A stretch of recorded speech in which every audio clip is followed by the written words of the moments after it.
शेतकऱ्यांनो हे आशा वाण याच्या एका झाडाला 95 कैऱ्या आहे आणि हे बघून घ्या इतकं आणि बोंडाची साईज पण खूप आहे आणि याच्यानंतर मी हेच आशाच हे वाण लावणार आहे.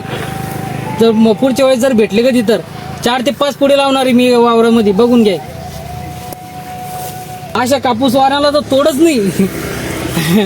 सगळ्या वाणापेक्षा अशा वाण हे छान आहे आणि जे साईज बी बघून घ्या बोंडाची आणि याच्या एका झाडाला 95 कैऱ्या आहे.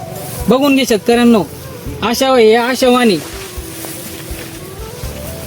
हे बघून घ्या इकडं पण सगळे झाडं तसेच आहे. एक बघून घ्या प्रत्येकी झाडाला 90 ते 95 कैऱ्या आहे. आता सध्या पकलेला 120 दिवस झालेले आहे. ह्या वाणाला लावून 120 दिवस झालेले आहे. बघून घ्या सगळे झाड तसेच आहे. हे बघून घ्या एक नंबर आशा वाण आहे.